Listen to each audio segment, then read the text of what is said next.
क्या हुआ जब बिहार में आई भयानक बाढ़ से अपने भक्तों की जान बचाने आए स्वयं देवों के देव महादेव।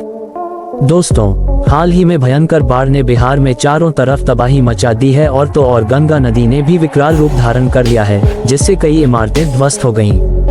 लेकिन आज हम आपको बिहार में आई इस बाढ़ के दौरान महादेव भगवान शिव के एक ऐसे चमत्कार से अवगत कराने जा रहे हैं जिसे सुनकर आपके भी रोंगटे खड़े हो जाएंगे। वीडियो में आगे बढ़ने से पहले चैनल को जरूर सब्सक्राइब कर लें और कमेंट बॉक्स में हर हर महादेव लिखना ना भूलें। ये सच्ची घटना बिहार के भागलपुर गांव की है, जो आज पूरी तरह से बाढ़ में डूब चुका है और कई बड़े बड़े मकान भी नदी में समा गए हैं।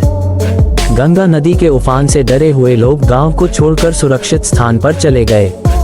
उसी गांव में भोला नाम का एक पंडित रहा करता था, जो बहुत ही सरल और दयालु स्वभाव का इंसान था। उसके भोलेपन को देखकर गांव के सभी लोग उसे भोला कहकर ही पुकारते थे। उसका रोज का नियम था सुबह 5 बजे उठकर महादेव को जल अर्पित करना और फिर ही भोजन करना।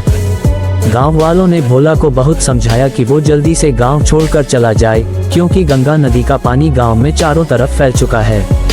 लेकिन भोला का कहना था, अगर मैं भी चला जाऊंगा तो मेरे महादेव को भोग कौन लगाएगा, वह तो भूखे रह जाएंगे।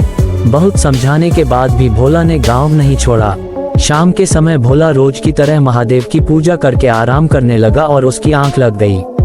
उसे जरा भी अंदाजा नहीं था कि आज रात उसकी जिंदगी हमेशा के लिए बदलने वाली है। अचानक मौसम का मिजाज बदल गया। आसमान में काले बादल छा गए और तेज बारिश शुरू हो गई। बारिश इतनी भयानक थी कि मानो सारा ब्रह्मांड रो रहा हो। गंगा नदी का जलस्तर बहुत तेजी से बढ़ा और पूरा गांव पानी में समा गया। भोला के घर के आसपास 4 मंजिला इमारतें भी थीं, जो पल भर में नदी में समा गईं। अब भोला का बच पाना नामुमकिन लग रहा था। वह गहरी नींद में था और धीरे धीरे पानी उसके घर के अंदर आने लगा। लेकिन तभी एक तेज आकाशीय गर्जना हुई और भोला की नींद खुल गई। उसने आंखें खोली तो देखा चारों तरफ पानी ही पानी था। वो जैसे तैसे दरवाजा खोलकर बाहर निकला और भागते हुए अपने मंदिर की तरफ गया, वही मंदिर जहां वह हर दिन भोलेनाथ की पूजा किया करता था। मंदिर गांव से थोड़ा ऊंचे स्थान पर था, इसलिए वहां पानी नहीं पहुंचा था।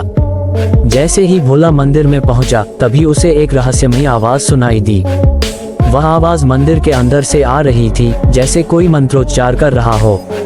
भोला जैसे ही मंदिर के गर्भगृह में पहुंचा, उसकी आंखें फटी की फटी रह गईं। मंदिर के अंदर एक वृद्ध पुरुष बैठा हुआ था। बड़ी बड़ी जटाएं, शांत चेहरा, हाथ में त्रिशूल, शरीर पर भस्म। ऐसा लग रहा था जैसे स्वयं महादेव प्रकट हो गए हों। भोला कांपते हुए उनके पास गया, लेकिन जैसे ही वो पास पहुंचा, वो वृद्ध व्यक्ति एकदम से गायब हो गया। भोला स्तब्ध रह गया।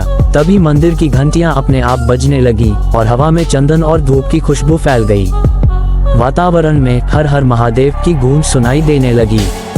भोला अब समझ गया था, ये कोई सपना नहीं था, ये कोई साधारण वृद्ध नहीं था।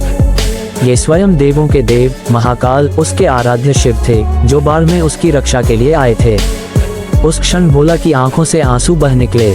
उसने शिवलिंग पर लिपट कर रोते हुए कहा, हे भोलेनाथ, आपने मेरी रक्षा की, मैं आपका कृतज्ञ हूँ। अगले ही दिन बारिश थम गई और बाढ़ का पानी धीरे धीरे उतरने लगा। जब प्रशासन गांव में पहुंचा तो सभी हैरान थे कि पूरे गांव में जहां कोई नहीं बचा, वहां मंदिर और भोला दोनों सलामत थे। दोस्तों, यह महज एक कहानी नहीं, आस्था और भक्ति का प्रमाण है। जो भी सच्चे मन से महादेव की भक्ति करता है, महादेव उसकी हर आपदा से रक्षा करते हैं। अकाल मृत्यु वो मरे जो काम करे चांडाल का, काल भी उसका क्या बिगाड़े जो भक्त हो महाकाल का। अगर आपको यह चमत्कारी कथा प्रेरणादायक लगी हो तो कृपया इस वीडियो को शेयर करें और अपने दोस्तों को बताएं कि सच्ची भक्ति में कितनी शक्ति होती है। हर हर महादेव।